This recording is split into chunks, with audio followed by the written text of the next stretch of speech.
Hello dear students. तो हम लोग क्लास 8 को पढ़ रहे थे, जो आपका सोशल साइंस है, एनसीईआरटी बुक से। ठीक है, 2 चैप्टर हमने पढ़ चुका था, एक संविधान के बारे में और दूसरा धर्मनिरपेक्षता के बारे में। उम्मीद है आपको समझ में सारी चीज़ें आ गई होगी। ठीक है, जो भी इस चैनल पर नए हैं वो चैनल को क्या कीजिए, सब्सक्राइब कर लीजिए। ठीक, नए वाले करना है, पुराने वाले नहीं करना है। पुराने वाले क्या कीजिए, लाइक कर दीजिए। ठीक, आइए बिना समय गवाए पढ़ाई को स्टार्ट करते हैं।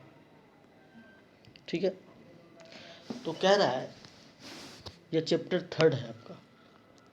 कह रहा है कि हमें संसद क्यों चाहिए। ठीक है, हमें संसद क्यों चाहिए। संसद किसको कहते हैं, जहाँ पर हमारे द्वारा जिताए गए प्रतिनिधि बैठते हैं और कानून बनाते हैं, उन्हीं को संसद कहते हैं। ठीक है, तो यहाँ से भी एक सवाल बनता है आपके लिए। क्या सवाल बनता है कि यह जो संसद टर्म दिया हुआ है, ये जो संसद है, ये कौन सा अनुच्छेद में है। तो याद रखिएगा, यह संसद जो है यह आर्टिकल 79 में है। ठीक, एक चीज़ याद रखिएगा आप, सरल, सरल।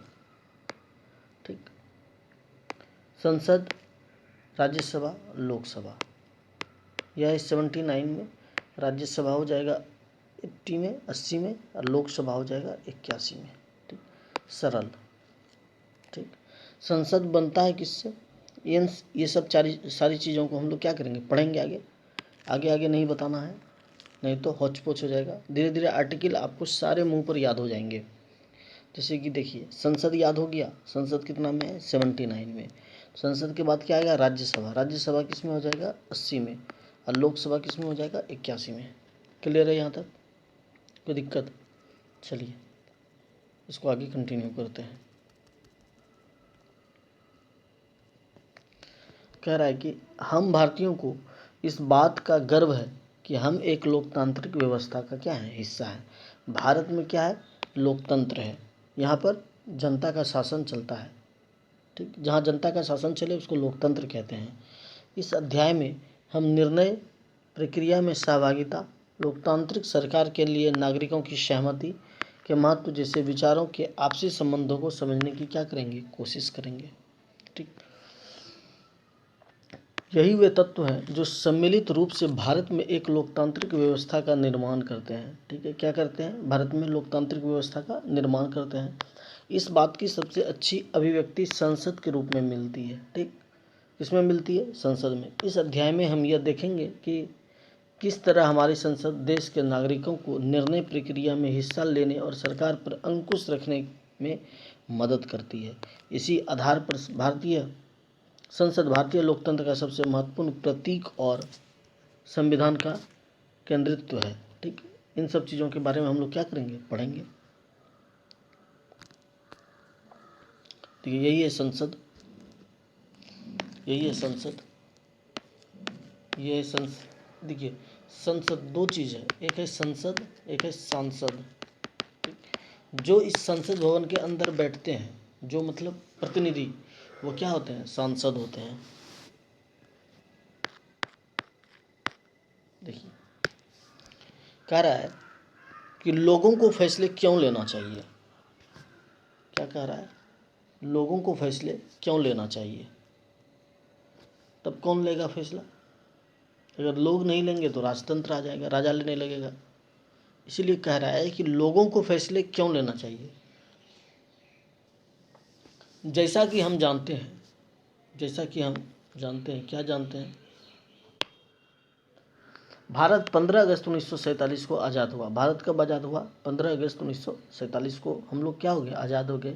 इस आज़ादी के लिए पूरे देश की जनता ने एक लंबा और मुश्किल संघर्ष चलाया, गुलामी का संघर्ष चलाया। यह इतना आसानी से मिल भी नहीं गया। इस संघर्ष में समाज के बहुत सारे तबकों की हिस्सेदारी थी। ठीक है, बहुत सारे लोग थे, तरह तरह की पृष्ठभूमि के लोगों ने इसमें भाग लिया। वे स्वतंत्रता, समानता तथा निर्णय प्रक्रिया में हिस्सेदारी के विचार से क्या थे? प्रेरित थे।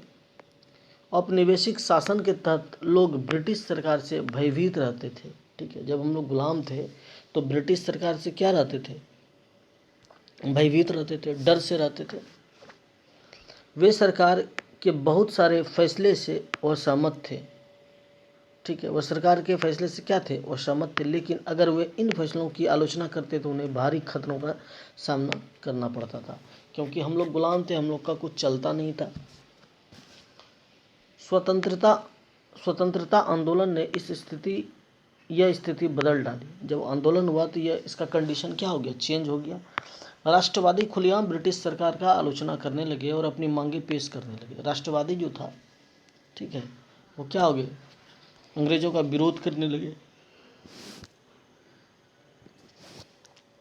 1885 में भारतीय राष्ट्रीय कांग्रेस ने मांग की कि विधायिका में निर्वाचित सदस्य होने चाहिए और उन्हें बजट पर चर्चा करने एवं प्रश्न पूछने का अधिकार मिलना चाहिए। ठीक है, 1800 आपको ये पता है कि भारतीय राष्ट्रीय कांग्रेस का उदय होगा 1885 में। यह क्या मांग कर रहा है कि विधायिका जो है, विधायिका मतलब जहाँ कानून बनता है, संसद कह सकते हैं, विधायिका में निर्वाचित सदस्य जो होने चाहिए, निर्वाचित सदस्य होने चाहिए मतलब लोगों के द्वारा चुनकर सदस्य होने चाहिए, और उन्हें बजट पर बोलने की क्या होनी चाहिए? प्रश्न पूछने का अधिकार मिलना चाहिए। ठीक है, 1909 में बने गवर्नमेंट ऑफ इंडिया एक्ट ने कुछ हद तक निर्वाचित प्रतिनिधित्व की व्यवस्था को मंजूरी दे दी।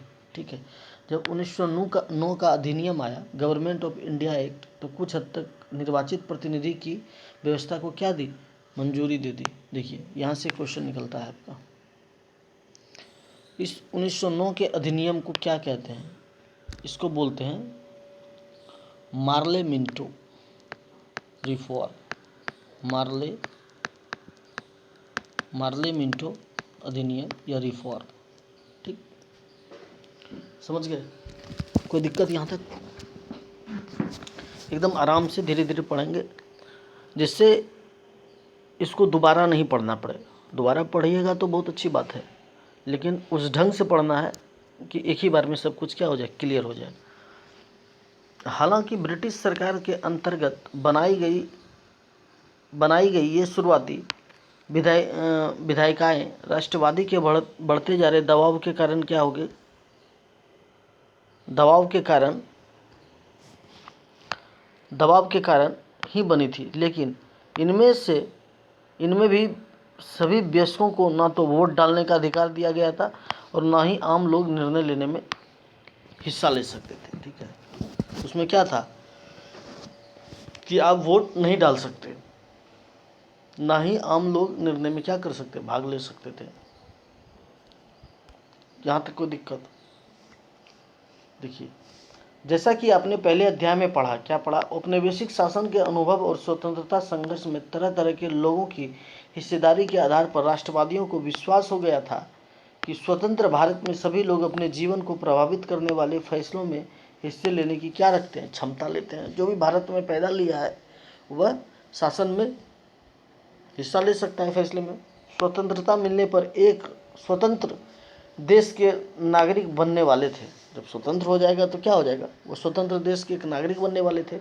लेकिन इसका यह मतलब नहीं था कि सरकार जो चाहे कर सकती है। ठीक है, इसका मतलब यह नहीं था कि सरकार का जो मन करेगा वो करने लगेगा। इसका मतलब यह था कि तब क्या था कि अब सरकार को लोगों की ज़रूरतों और मांगों के प्रति संवेदनशील रहना पड़ेगा। ठीक है, रहना होगा। संवेदनशील का मतलब है कि उसके प्रति सोचना पड़ेगा। स्वतंत्रता संघर्ष के सपनों और आकांक्षाओं ने स्वतंत्र भारत के संविधान में ठोस रूप ग्रहण किया। इस संविधान में सार्वभौमिक वयस्क मताधिकार के सिद्धांत को अपनाया। सार्वभौमिक वयस्क मताधिकार का मतलब है कि देश के सभी वयस्क नागरिक को वोट देने का अधिकार है। ठीक, जैसे अभी क्या है सार्वभौमिक वयस्क मताधिकार क्या है? जो भी 18+ है, मतलब अगर आपकी आयु 18 वर्ष से अधिक है या 18 वर्ष हो भी गई है तो आप क्या कर सकते हैं? वोट दे सकते हैं। वोट देने का क्या मिल गया? आपको अधिकार मिल गया। ठीक, इसी को बोलते हैं सार्वभौमिक वयस्क मताधिकार। ठीक है, ऊपर एक चित्र दिया गया है, उस चित्र को समझते हैं क्या कहता है। कह रहा है कि इस चित्र में, इसको थोड़ा जूम कर देते हैं,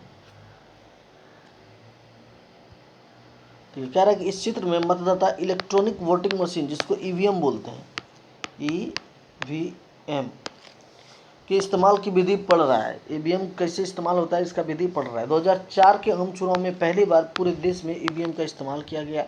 इस चुनाव में ईवीएम के इस्तेमाल से लगभग 1,50,000 पेड़ों की रक्षा हुई, क्योंकि मतपत्रों की छपाई के लिए इन पेड़ों को काटकर 8,000 टन कागज बनाया जाता था। देखिए, कागज जो बनता है जिस पर आप पढ़ते लिखते हैं, ये पेड़ को काटकर ही बनाया जाता है।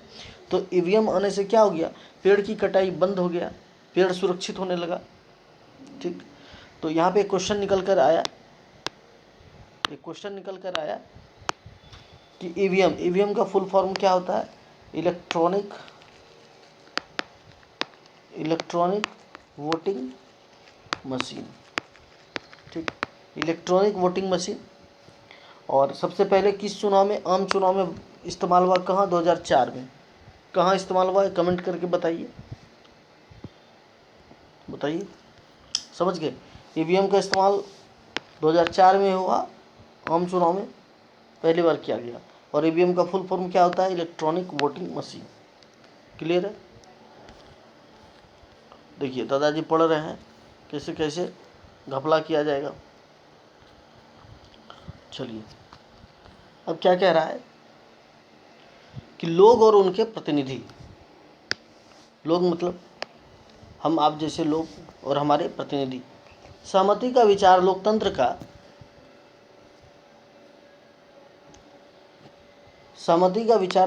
का प्रस्थान बिंदु होता है। सहमति का मतलब है चाह, स्वीकृति और लोगों की हिस्सेदारी।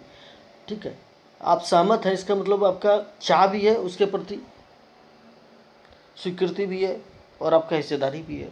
लोगों का निर्णय ही लोकतांत्रिक सरकार का क्या करता है, गठन करता है, और उसके कामकाज के बारे में फैसला देता है। इस तरह के लोकतंत्र के पीछे मूल सोच यह होती है कि व्यक्ति या नागरिक ही सबसे महत्वपूर्ण है। लोकतंत्र में व्यक्ति या नागरिक ही महत्वपूर्ण होता है। सैद्धांतिक स्तर पर सरकार एवं अन्य सार्वजनिक संस्थानों में इन नागरिकों की आस्था होनी चाहिए। देखिए, लोकतंत्र में आप बहुत महत्वपूर्ण हैं, आप आम आदमी नहीं बन जाते। अगर आप आम आदमी बन जाते तो जिस नेता से आपको मिलने के लिए सपना देखना पड़ता, वो आपके पैर नहीं छूता, आपका हाथ नहीं छूता आगे। तो पावर किसके पास है, पावर है जनता के पास, तभी तो वो झुकती है। हाँ, ये अलग बात है कि वो एक बार झुकता है और नेता फिर आपको ज़िंदगी भर झुकाता है। मतलब जब तक 5 साल तक वो रहेगा तो 5 साल आपको पहचाने का भी नहीं। और चुनाव के समय तो आप उसके भाई चाचा क्या क्या लग जाइएगा, पता नहीं चलेगा। आपको भी डाउट होने लगेगा कि अचानक से हम भाई कैसे बन गए। तो ये सब क्या है, षड्यंत्र है। व्यक्ति सरकार को अपनी मंजूरी कैसे देता है, जैसा कि आपने पढ़ा है कि मंजूरी देने का एक तरीका चुनाव है। लोग संसद के लिए अपने प्रतिनिधियों का चुनाव करते हैं। इन्हीं निर्वाचित प्रतिनिधियों में से एक समूह क्या बनाती है, सरकार बनाता है। जनता द्वारा चुने गए सभी प्रतिनिधियों के इस समूह को ही क्या कहते हैं, संसद कहते हैं। यह संसद सरकार को क्या करती है, नियंत्रित करती है, उसका मार्गदर्शन करती है। इस लिहाज से अपने निर्वाचित प्रतिनिधियों के माध्यम से लोग ही सरकार बनाते हैं और उस पर क्या करते हैं, नियंत्रण करते हैं। ठीक, फिर से बताइए, संसद कौन सा अनुच्छेद में, तो 79 में है। संसद का उल्लेख हमारे संविधान में आर्टिकल 79 में किया गया है। राज्यसभा का उल्लेख 80 में किया गया है और लोकसभा का 81 में। क्लियर है, सरल याद रखिएगा। ठीक, संसद, राज्यसभा और लोकसभा 79, 80 और 81। क्लियर है यहाँ तक। चलिए,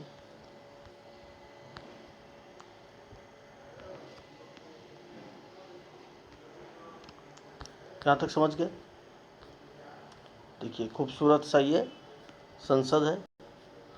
अब तो ये चेंज हो गया है। देखिए क्या क्या पॉइंट है, मुख्य मुख्य पॉइंट। भारतीय संसद की सर्वोच्च, अरे यार आ जाओ, भारतीय संसद देश की सर्वोच्च कानून निर्माती संस्था है। संसद क्या करती है, कानून बनाती है। इसके 2 सदन होते हैं, इसके कितने सदन होते हैं? इसके 2 सदन होते हैं। कौन कौन सा? राज्यसभा और लोकसभा। लोकसभा अनुच्छेद 81 और राज्यसभा अनुच्छेद 80, ठीक। और संसद अनुच्छेद 79। राज्यसभा में कुल 245 सदस्य होता है, ठीक है, और लोकसभा में 545 सदस्य होता है। समझ गए? राज्यसभा में 245 और लोकसभा में 545 सदस्य होता है। और राज्यसभा देश के उपराष्ट्रपति राज्यसभा का सभापति होते हैं और लोकसभा की अध्यक्षता लोकसभा अध्यक्ष करते हैं, स्पीकर, ठीक है। और राज्यसभा में उपराष्ट्रपति महोदय क्या बनेंगे? सभापति बनेंगे। और लोकसभा में स्पीकर कौन होगा? उसकी अध्यक्षता लोकसभा अध्यक्ष करते हैं, ठीक। यहाँ तक क्लियर हो गया? क्या क्या मैंने 1909 का रिफॉर्म भी बताया। इसको वो क्या कहते हैं? पार्लियामेंटो। रिकॉल करते जाइएगा सब चीज़ों को। संसद 79, राज्यसभा 80, लोकसभा 81। राज्यसभा में सदस्य 245, लोकसभा में सदस्य 545। राज्यसभा में कौन सभापति होगा? उपराष्ट्रपति। और लोकसभा का स्पीकर कौन होगा? तो उसका अध्यक्ष होगा। समझ गए? चलिए आगे देखते हैं। संसद की भूमिका। संसद की क्या भूमिका होती है? संसद की भूमिका। आज़ादी के बाद गठित की गई भारतीय संसद लोकतंत्र के सिद्धांत में भारतीय जनता की आस्था का क्या है? प्रतीक है। संसद क्या है? भारतीय लोकतंत्र में भारत की जनता का क्या है? आस्था का प्रतीक है। ये सिद्धांत है निर्णय प्रक्रिया में जनता की हिस्सेदारी और सहमति पर आधारित शासन। हमारी व्यवस्था में संसद के पास महत्वपूर्ण शक्तियां हैं क्योंकि यह जनता का प्रतिनिधित्व करती है। लोकसभा के लिए भी उसी तरह चुनाव होते हैं जिस तरह राज्य विधान सभाओं के लिए चुनाव होते हैं। मतलब लोकसभा का जैसे चुनाव होता है तो राज्य में जो विधानसभा है उसका भी चुनाव उसी तरह होता है। आमतौर पर लोकसभा के लिए हर 5 साल में चुनाव करवाए जाते हैं। लोकसभा का चुनाव हर 5 साल में होता है। जैसा कि पृष्ठ संख्या 41 पर दिए गए नक्शे में दिखाया गया है। देश को बहुत सारे निर्वाचन क्षेत्रों में बांटा गया है। देश को जो है अलग अलग निर्वाचन क्षेत्र में बांटा गया है। प्रत्येक निर्वाचन क्षेत्र में एक व्यक्ति को संसद में भेजा जाता है। जैसे आपका निर्वाचन क्षेत्र से एक व्यक्ति जो आएगा वो कहाँ जाएगा? अगर जीत गया तो वो संसद जाएगा। चुनाव लड़ने वाले उम्मीदवार आमतौर पर विभिन्न राजनीतिक दलों के होते हैं, ठीक है। बहुत प्रकार का व्यक्ति खड़ा होता है, भाजपा का, कांग्रेस का, निर्दलीय, कोई इस पार्टी ओबीसी के पार्टी का, तो पप्पू यादव, सब अपना अपना पार्टी बना के, ठीक है। एक नई आई है मास्क वाली दीदी, वो भी पार्टी बनाई है, पहचानते होंगे उनको, पुष्पम प्रिया। सब आप भी पार्टी बना सकते हैं, ठीक है। अब देखिए यहाँ भी एक क्वेश्चन निकलता है। क्या निकलता है? कि विधानसभा किस अनुच्छेद में है? विधानसभा किस अनुच्छेद में है? तो याद रखिएगा विधानसभा 170 में है। विधानसभा 170 और विधान परिषद 171। क्लियर? क्लियर है? विधानसभा कौन सा अनुच्छेद में है? बोलिए। विधानसभा 170। विधानसभा कौन सा अनुच्छेद में है?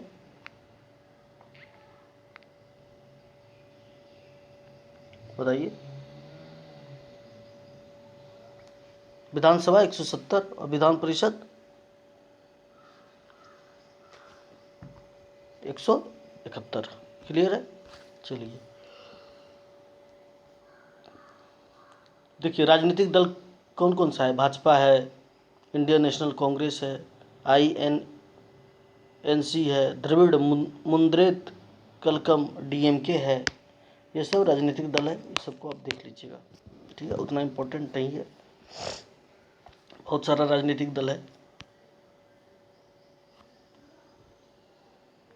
तो ये 15वीं लोकसभा चुनाव 2009 में जो हुआ था उसमें बहुजन समाज पार्टी बसपा को 21 सीटें आई थी, Bharatiya Janata Dal 116, communist party of India 4, communist party of India मार्क्सवादी 16, इंडियन नेशनल कांग्रेस 206, ठीक। ये सब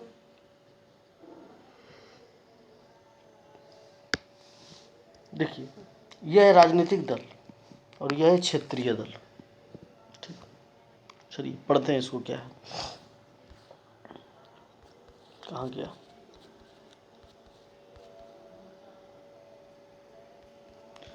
ये सब चीज़ पढ़ लिए थे, नहीं यहाँ से पढ़ना है।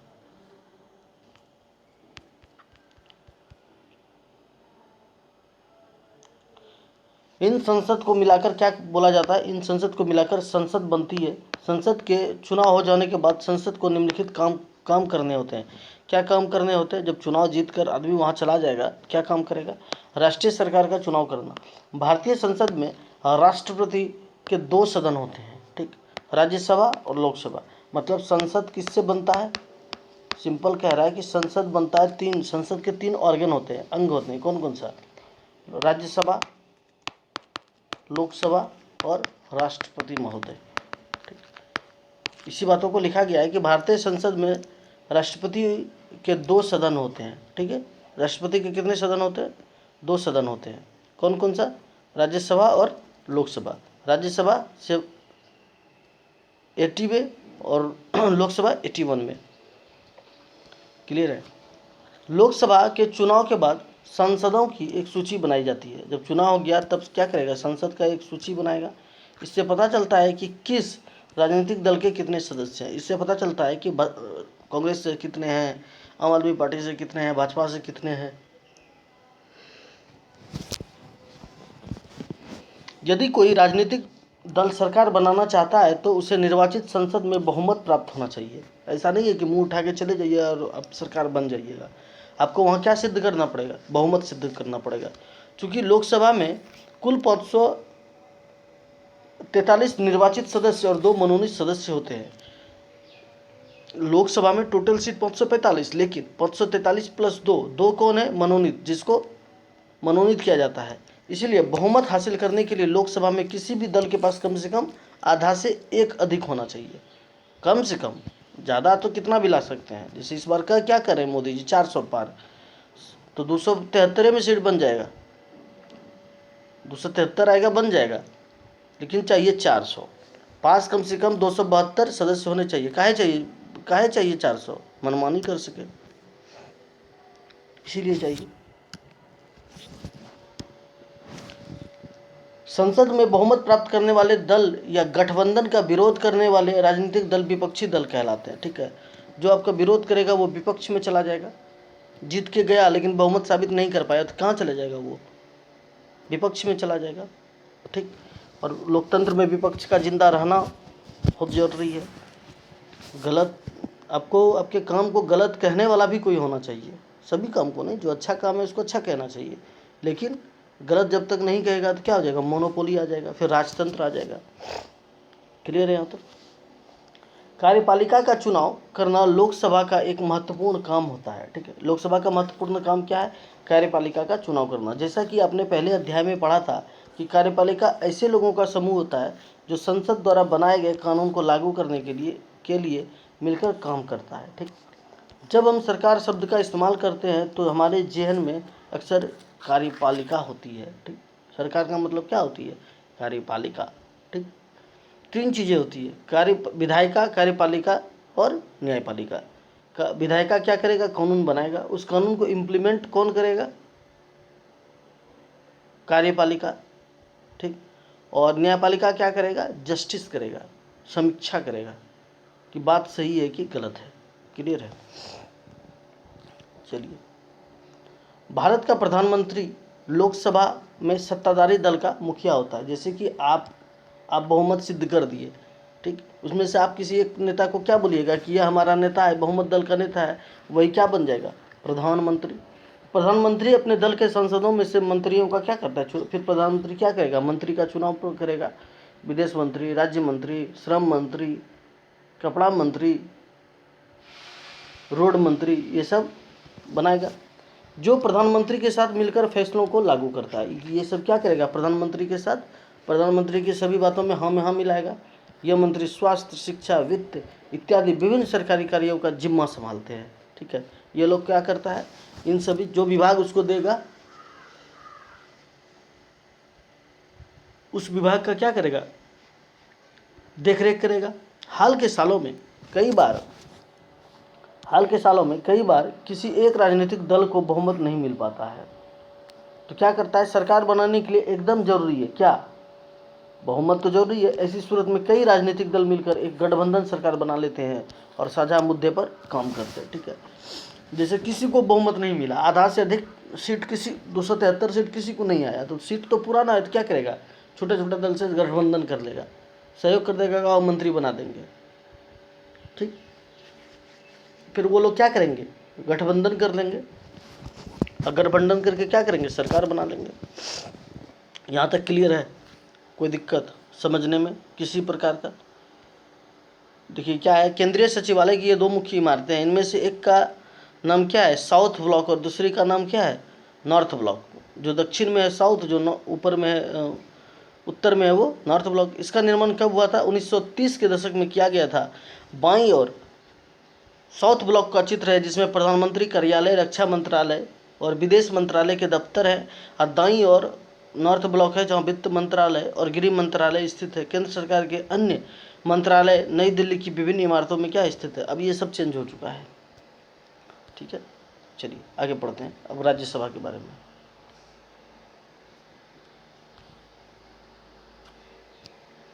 राज्यसभा मुख्य रूप से, अभी लोकसभा के बारे में पढ़े, प्रधानमंत्री कहाँ होंगे, प्रधानमंत्री का चुनाव लोकसभा से बहुमत हासिल होकर होगा।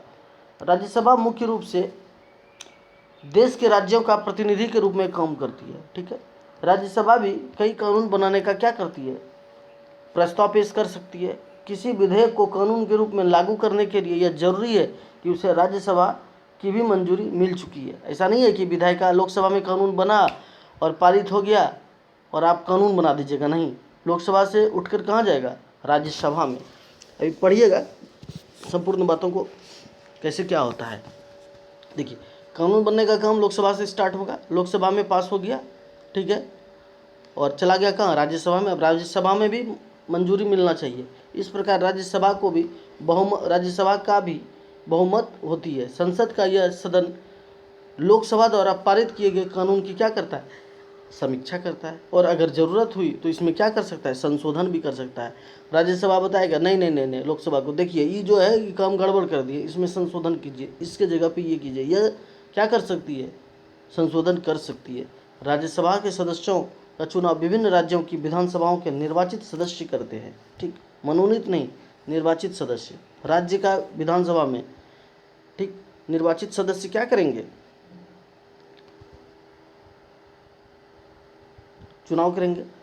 राज्यसभा में 233 निर्वाचित सदस्य होते हैं और 12 सदस्य राष्ट्रपति की ओर से क्या होते हैं, मनोनीत होते हैं। ठीक, विभिन्न समुदाय से, एंग्लो इंडियन से, शिक्षा से, खेल से, जैसे फिल्म इंडस्ट्री से रेखा जी गई थी, सचिन तेंदुलकर जी गए थे, तो ये सब क्या है, ये चुनाव जीत कर नहीं गए थे, बल्कि इनको राष्ट्रपति महोदय क्या किए थे, मनोनीत किए थे। ठीक है, तो जिसको राष्ट्रपति डायरेक्ट बना देंगे, मंत्री डायरेक्ट उनको क्या कर देंगे, चुन लेंगे, वो हो गया मनोनीत।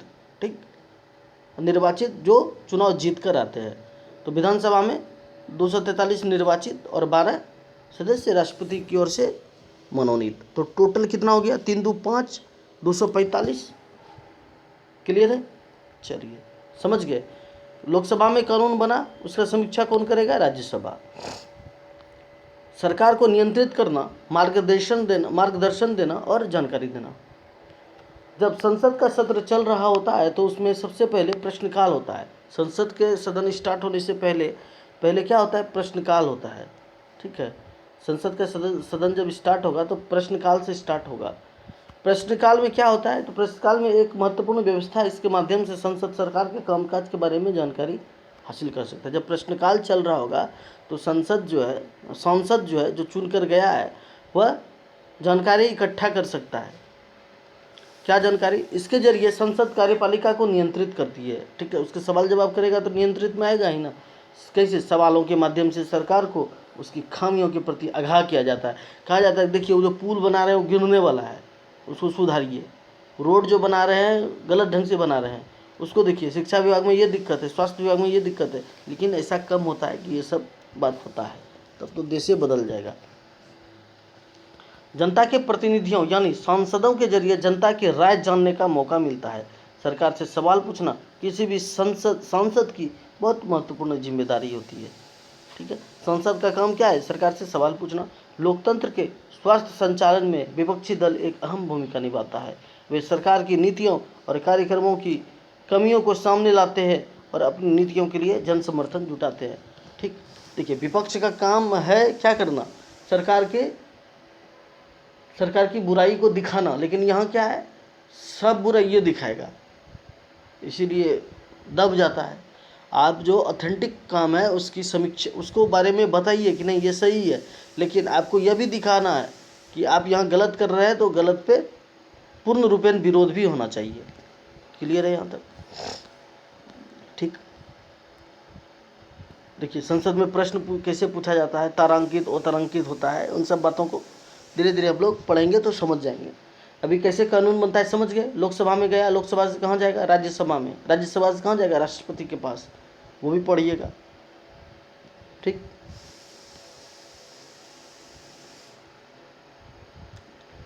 संसद के प्रश्नों को से सरकार को, संसद जब प्रश्न पूछता है जिससे सरकार को क्या होता है, संसद के प्रश्नों से सरकार को भी महत्वपूर्ण फीडबैक मिलता है। ठीक है, फीडबैक क्या मिलता है कि अच्छा काम किया है कि बुरा काम किया है। इसके चलते सरकार चुस्त रहती है, मतलब एक्टिव रहती है।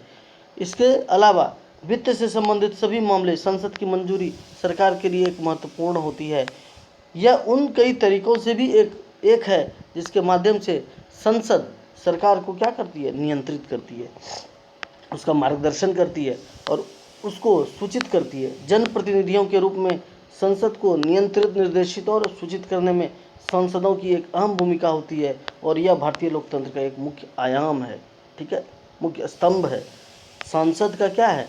सांसद कौन होता है? जनप्रतिनिधि। जनप्रतिनिधि मतलब जो जनता से चुन कर जाते हैं। ठीक है, भारतीय लोकतंत्र का क्या है? एक मुख्य आयाम है। क्लियर है यहाँ तक? अब क्या कहता है? कानून बनाना। कानून बनाना, कानून बनाना संसद का एक महत्वपूर्ण काम है। इसके बारे में हम कहाँ पढ़ेंगे? अगले अध्याय में पढ़ेंगे। कानून बनाना संसद का क्या है? एक महत्वपूर्ण काम है, महत्वपूर्ण काम है। इसके बारे में हम कहाँ पढ़ेंगे? अगले अध्याय में पढ़ेंगे। संसद में कौन लोग होते हैं? सवाल उठता है, सवाल क्या उठता है कि संसद में कौन लोग होते हैं? ठीक है, संसद में कौन लोग होते हैं?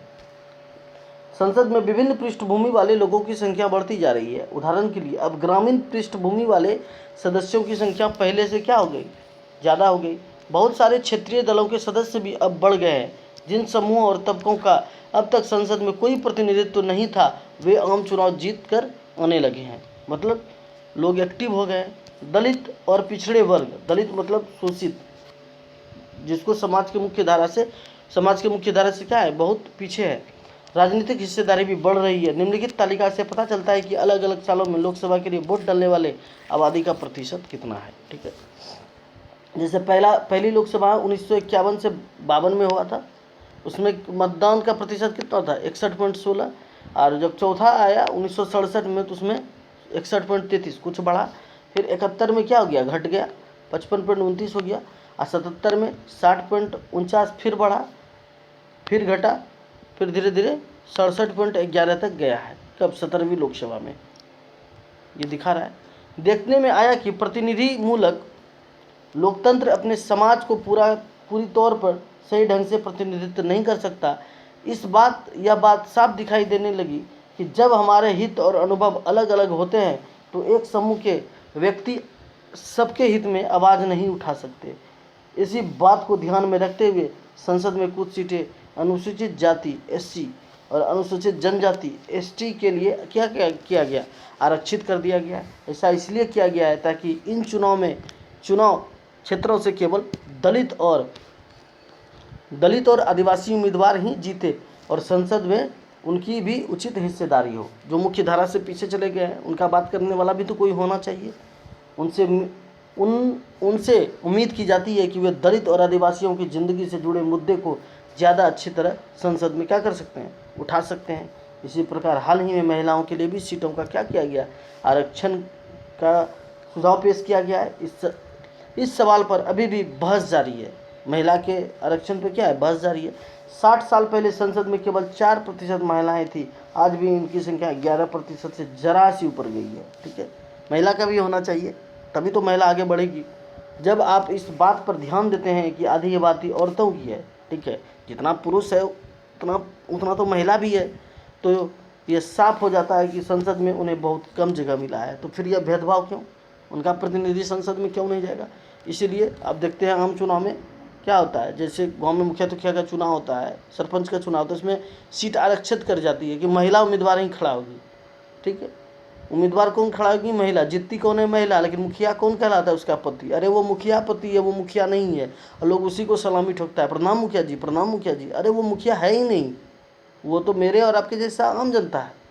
लेकिन होता क्या है कि सारा कंट्रोल किसके पास होता है, जीतती तो है वो महिला, जीत कर आती है महिला, उसका काम है सिर्फ जिसके घर में गई हाथ जोड़ना, कब, चुनाव के समय, फिर वो हाथ जोड़ने देखने तक नहीं आती है। ये सब गलत है। आप अगर खड़ी हुई है तो आपको जनता का सेवा करना है, घर में बैठना नहीं है। सिग्नेचर करने के लिए आप मुखिया नहीं बने हैं, आपको घूमिए, लेकिन महिला को पता रहेगा तब ना। इसी तरह मुद्दों की वजह से आज हमारे देश ऐसे कुछ मुश्किल और अनसुलझे सवालों से जूझ रहा है कि क्या हमारी लोकतांत्रिक व्यवस्था वाकई प्रतिनिधिक है या नहीं। यह ऐसे सवाल पूछ सकते हैं कि उनके जवाब ढूंढने की कोशिश कर रहे हैं। यह बात लोकतांत्रिक शासन व्यवस्था की ताकत और उसमें भारत के लोगों की आस्था को क्या करती है, झलकाती है, मतलब दिखलाती है। जैसे स्वीकृति एक शब्द है, इसका मतलब क्या होता है, किसी चीज़ पर स्वीकृति दे दिया। ठीक, मतलब आप कुछ अपने पापा से मांगने गए, पापा क्या किए, उस बात को मान गए, तो क्या दे दिए, स्वीकृति। गठबंधन क्या होता है, जब कोई दल 272+1 सीट नहीं ला पाता है और सरकार बहुमत बनाना है तो क्या करता है, छोटे छोटे राजनीतिक दलों से क्या करता है, गठबंधन कर लेता है, मतलब सहयोग दे देना। एक से अधिक पार्टी मिलकर सरकार बनाना, उसको क्या करते हैं, गठबंधन करते हैं। अनसुलझे मतलब जिसका जवाब आपको नहीं मिल पाया है। ठीक है, बरगद के पेड़ के पास भूत रहता था, देखा कोई नहीं है, लेकिन सबको पता है क्या है, अनसुलझा है। ठीक है, यह सब चीज़ देख लेना है आपको, अपने से क्वेश्चन आंसर कर लीजिएगा। उम्मीद है आपको पढ़ने में मज़ा आया। ठीक है, हमें संसद क्यों चाहिए, यह हमारा चैप्टर था। अब हम लोग कानून की समझ को पढ़ेंगे नेक्स्ट वीडियो में। ठीक है, उम्मीद है आपको सारी चीज़ें क्लियर हो गई होगी। ठीक है, अगर क्लियर हो गई है तो क्या कीजिए, चैनल को सब्सक्राइब कर दीजिए, लाइक कर दीजिए, कमेंट करके बताइए कि कैसा लगा वीडियो। ठीक है, लाइक कीजिए, और कोई दिक्कत है तो बताइएगा। नेक्स्ट वीडियो में हम लोग चैप्टर 4 को पढ़ेंगे, जो कानून की समझ है। ठीक है, मिलते हैं नेक्स्ट वीडियो में। थैंक यू, धन्यवाद।